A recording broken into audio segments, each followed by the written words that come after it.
Welcome to Why Is This Good? A podcast by the Naples Writers Workshop. I'm Christine and I'm here with John. Hey, John. Hello. All right, it is my turn. I picked a story called Jeffty is Five by Harlan Ellison, who we've featured in the past when we did I Have No Mouth and I Must Scream. Oh, yes. And it was weird. That was a very, very early story with Rob. Yeah, I was like, what I said about not liking sci-fi, I'm sticking to it.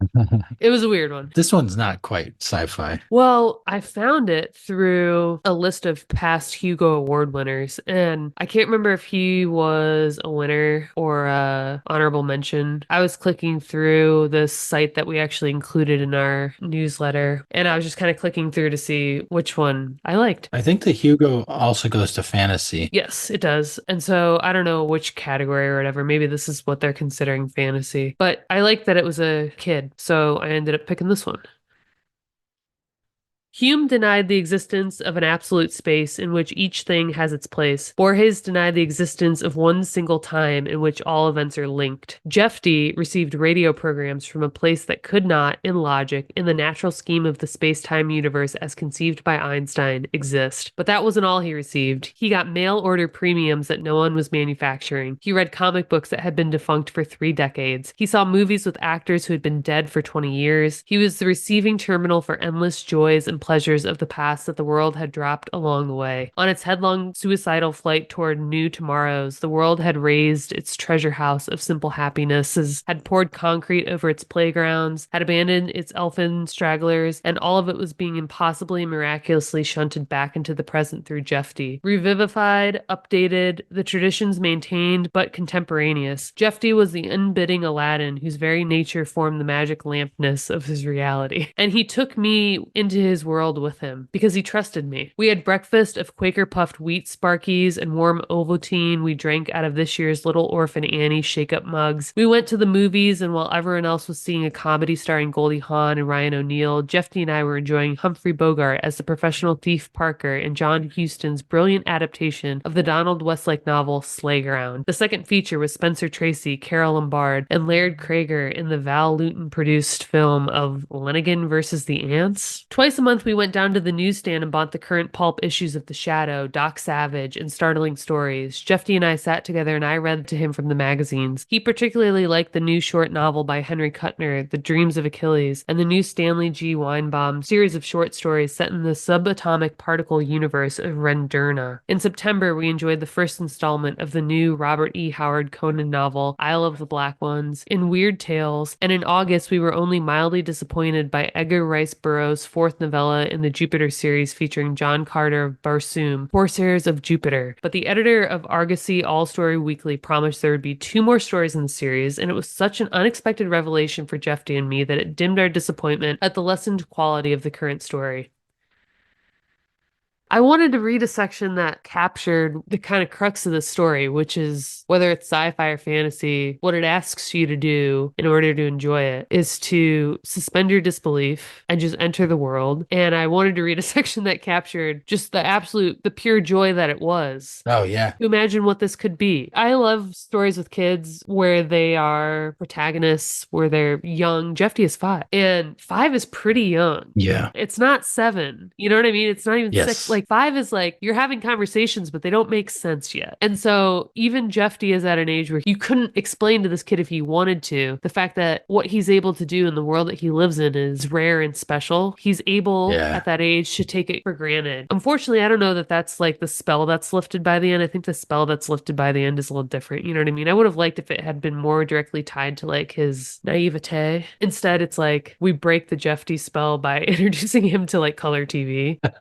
Well, That's not as exciting too much to me. exposure to the present. Yeah, exactly. And then that's what kind of like breaks his head a little bit. But then he goes and gets beat up by a couple kids that are freaking out when he. That's where the 5-year-old thing kind of threw me because I was like, Oh, I these are kids who are know. beating up a 5-year-old. A I 5-year-old. know. And they beat him to death. It's literally called a bloody pulp. Yeah, horrible. Like I said, I don't really think we get to explore what it was like for him to necessarily like come of age even. I mean, he doesn't live to learn a lesson about what that beating was like. Maybe that's a blessing in disguise, right? That he was innocent his entire life. But basically the story is about what if somehow this kid is tapping into not just the past. He's not just stuck in the past. It's the past as if it had continued on that way, as if technologies had not developed, as if actors hadn't died. It's like he said in the paragraph that I think I read, new versions of the same old comic books. And only he can experience it until he invites his lifelong friend up. And this lifelong friend was also 5 when Jeffty was 5, but he got older Yeah. and Jeffty just stayed the same. And I thought about reading a section with the parents because you learn a little bit about the parents in the story, right? And they're basically like caricatures of sad sack parents who imagine, if Jeffty had some kind of debilitating condition, which maybe at this time would have been like an iron lung. And these parents are just beside themselves. They're like, we don't know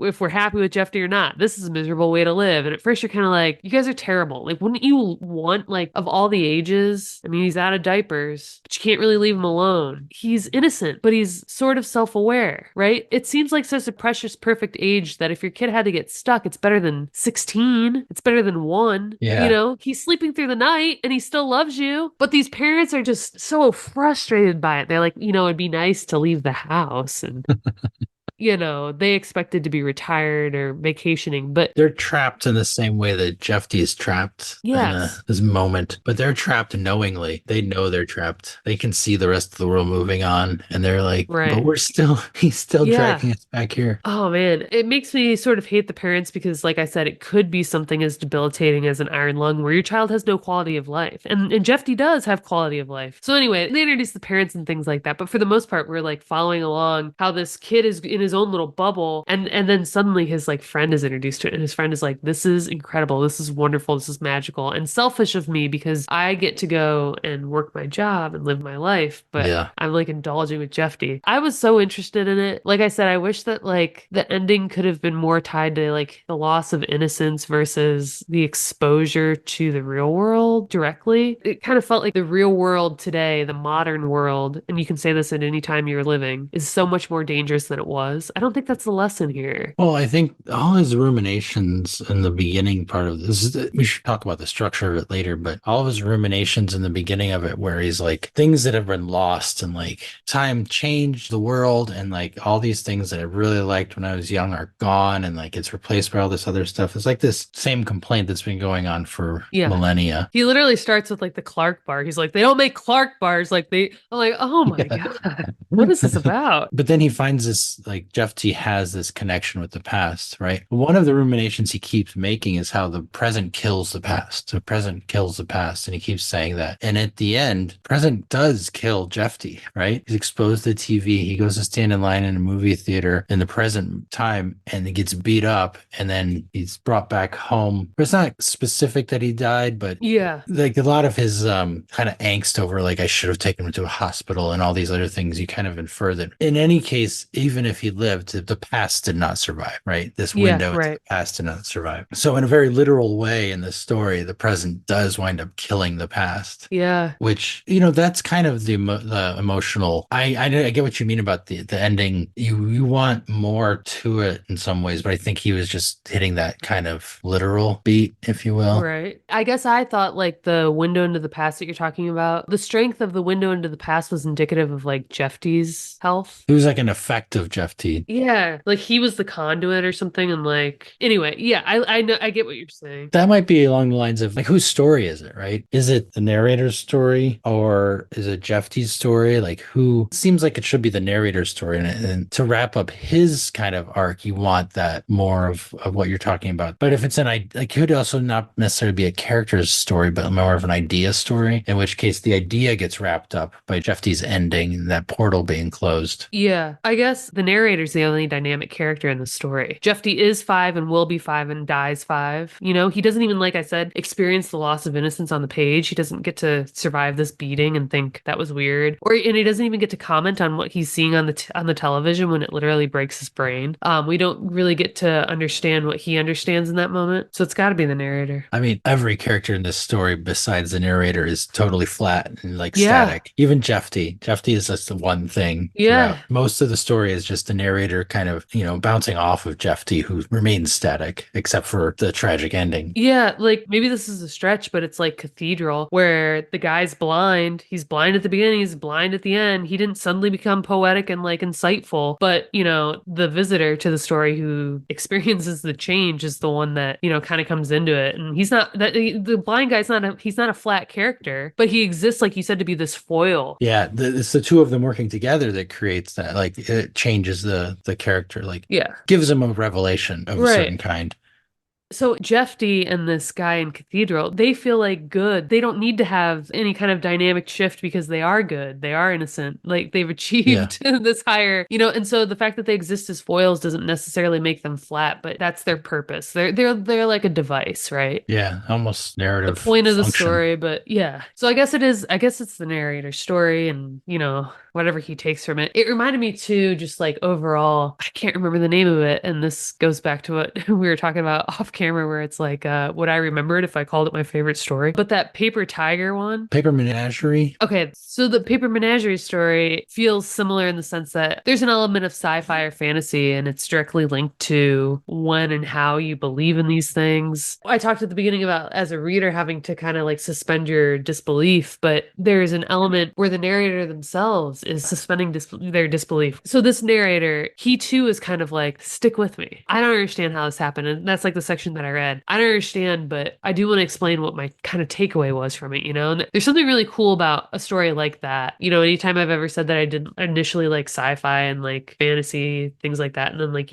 all the stories that we've read in this podcast have changed my mind again and again, just the idea that like, I don't really necessarily care about the premise, but these are like, I would argue my favorite like subgenre of that kind of thing, where it's like, just go with me for a second. Like, I know this is ridiculous. I'm not telling you to like enter the Game of Thrones world where I've developed hundreds of years of backstory. That's daunting, right? I'm just telling you to believe that maybe a 5-year-old can still listen to old radio programs. I'm like, okay, let's go. There's this moment in there when he says, one Saturday afternoon, I came to take him to a double feature, and things I should have noticed so many times before, I first began to notice only that afternoon. That's when he finds him in the hideaway and he has the badge, right? Yeah. I love that moment. It's like, there's all these weird things that happen. Like he's been listening to the radio, he's been reading comic books, he's been doing 5-year-old things this whole time from the past, but I didn't notice. I wasn't paying attention. Yeah. There's a distinction that Tolkien makes in an essay he wrote. The Coleridge quote is the suspension of disbelief. And Tolkien said, what you want from fiction, from fairy stories, is what his subject matter was. The essay is called On Fairy Stories. But he says, what you want is not a suspension of disbelief. What you want is to create literary belief. You want to create a world that's so strong and so well made that the reader just believes it. Yeah. And that should be the goal, rather than the suspension of disbelief. That's one way to think about how well made stories are. And like what Jeffty is offering him is like, hey, why don't you just believe that I'm still 5? Believe that this world still exists, Yeah. And once he, like I said, that's paragraph, once I began to notice things I should have noticed so many times before, and he starts to like buy into it and accept it, then he's like has the best couple of months of his life, right? He's like listening to the radio like he used to do. He's reading these comics and going to see movies. It's like this wonderful experience once he buys into it. Yeah, I get what you mean when you say that like Tolkien is describing like for the reader themselves, like I'm not supposed to read this and think for a second that Harlan believes this to be true. You know what I mean? I'm along for the ride. No, of course. Yeah. So but I like the distinction because, maybe it helps people who don't think that they're into sci-fi just kind of admit that there's a level of like lay to this, I think people that think that like they don't like fantasy and stuff think that they have to read Lord of the Rings and then go LARPing in the park, Nobody's asking you to do that. You don't have to buy into this completely. No, this doesn't have to be like, you don't have to like adopt any of this. This is just temporary. Just enjoy it on the page and for what it is. We can read Faulkner and like that. Like that's another world. I didn't live in that world. Yeah. And then we can read exactly. this, which is another world that has like magical things going on in it. Yeah. This story actually reminded me of Town of Birds Okay, yeah. because it has that kind of premise, that kind of Right. like thing that's magical, this Right. weird thing. And it's almost like a Kafka thing. Like Yeah. one day you wake up and you've been turned into a bug. What Yeah. happens? You're like, just go with it. Yeah. Just go with it. Just like it means something. It doesn't even have to mean anything. Like Town of Birds, the author specifically said, doesn't mean anything. That Right. doesn't mean we can't take that and say it feels very similar to kids growing up and moving away, or it feels like you were Yeah. talking about very similar to like a heroin epidemic or something. Yeah. It could feel like those things and be similar to those things, but all it is the kids just turn into birds when they turn 15 Yeah. or whatever. And in here, this kid is just 5. Just go with it. Yeah. He's 5 forever. He's 5 forever. I wonder if one of the elements that makes stories like this palatable is the idea that hand in hand with the suspension of disbelief is like the innocence and that these are children. And think of how easily you go and watch Toy Story. That's Oh yeah. fantasy. You know what I mean? But it's not dragons. It's just a what if premise. And it's really Yeah. easy to then, instead of calling it sci-fi, to call it something like imagination, Oh right? yeah. Yeah. Maybe that's what makes stories like this also for me the same way when Stephen King is writing a story about kids, like you kind of anticipate that this is going to be something he's done before where it's like, this powerful loss of innocence thing, whatever it is, whatever theme Yeah. he's commonly writing. It's like, I do feel like when there is a child in a sci-fi thing like E.T., you're supposed to view this through that child's eyes. E.T.'s not scary to adults. You know what I mean? And Yeah. it's not even necessarily like powerful. There's not an adult that I like identifies with the alien. It's a child. And then when you think about it, you think about like when I watched that movie as an adult, I bawled my eyes out in the theater. They like played it again. And I was like, oh my God, because like maybe as a kid I didn't appreciate the elements of like I was a kid when I watched it, so I didn't understand what it's like to watch it as an adult, and like that loss of innocence it's a huge factor. So I think like a story like this with Jeffty, I mean that's the whole premise of the whole point of this premise is like that suspended innocence and what happens when it's gone. Wilkins in that same essay, he does, and I wish I could remember it more specifically, but he addresses he says fairy stories aren't merely for kids. Like that's Yeah. a lot of fairy story stuff that he's responding to was dismissive of fairy stories as being just kids stories, right? And he's like, Right. no, they deal with much bigger things. They can reach for much larger things. And like that's what this story isn't about being a kid. I mean, it's about being a kid in certain ways. It's about nostalgia. It's about being grown up and remembering being a kid, right? So it's about being an adult. It's about having Yes. lived it and lost it in a way. Yeah. It's just this inevitable thing. I think my takeaway might be something then, all this in mind, like something along the lines of writing a story that's in the vein of like imagination, like what if, and maybe it's sci-fi, maybe it's fantasy, or maybe it defies either of those like concrete boxes. But do you remember like the Indian in the cupboard? Yeah, vaguely. It's stuff like that. The idea that you could put a plastic figurine in a cupboard and it comes to life. That's something that as a kid was, oh my God, I was obsessed. I was like, yes, this is exactly what I want to happen. It was Toy Story before Toy Story, The Rats of Nim, these like intelligent rats that have like this little society. Right. The other one I wrote down that was like a chapter book that I remember reading when I was like in first grade was called like The Littles, and it was like tiny people that lived in your walls. There's always an element in these stories where the adults can't see it and they're not paying enough attention, but they're there. They're there. And only kids, can do it. I wonder if there's a world in which like we could as adults write stories like that are not YA. I think that's kind of what Jeffty is doing here. No one would call this YA, but the premise could be one that would turn into like a YA book or film, whatever. But I think when you make it for adults and then you acknowledge like what we talked about, like the loss of innocence or the fact that, it's nostalgia, that's what adds this like powerful moments to it. Yeah, because you're looking at adult themes,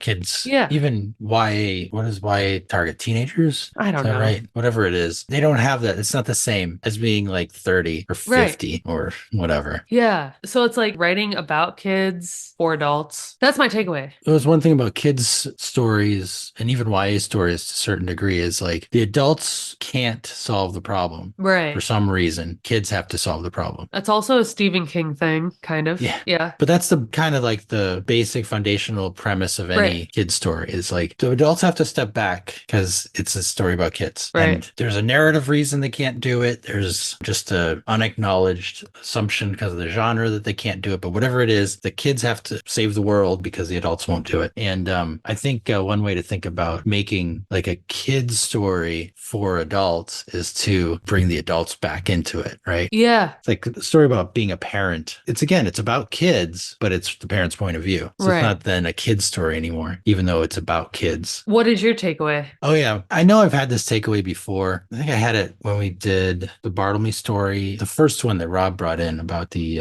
balloon. It was like one of the first ones we did, the balloon. Yeah. But was just taking a premise and like running with it, right? Doing like the Kafka thing. That was a very bizarre one. Yeah. But it's a similar thing. Like what if my my feeling of regret was expressed as a giant balloon that's like collapsed over the city? Or what if there's a kid that didn't grow up, like had access to all childhood things forever? What if kids just turned into birds when they turn 15? Like these are really good. What if there's a library that extended into infinity and had every possible printing of every book, right? These are just premises that you can make stories out of. I mean, there are things you got to do to make it a story. Like you have to have an emotional arc of some kind, which requires a character to have emotions. There's things that kind of fall out of making it into a story. But just like thinking about premises is a really fertile way to think about stories, like, and come up with stories. Oh, because I mean, like we're doing that all the time. Yeah. In real life, you know what I mean? And even people that aren't writers are like, oh my God, can you imagine what if? Yes. What if? I remember my mom always said when I was a kid, like I didn't ask a lot of why questions. Like that's like the stereotype for kids. Yeah. She said the questions I always asked was, what if? Just what driving around. What if this happened? And she's like, oh my God.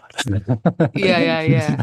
That's interesting. That's cute. I wonder if there's a way that you can kind of pinpoint the kids that ask why instead of what if. Like the what if are going to go into art, you know? Maybe our storytelling of some kind. Yeah, we're not going to make any money, but we're very creative and imaginative. And the other kids are going to be like rocket scientists. All right. Well, thanks, guys.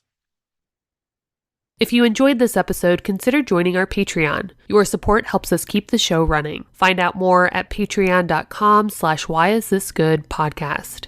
And for industry news, writing tips, and great short fiction, join our Facebook group at facebook.com/groups/Naples Writers Workshop. You can also subscribe to our monthly newsletter at napleswritersworkshop.com.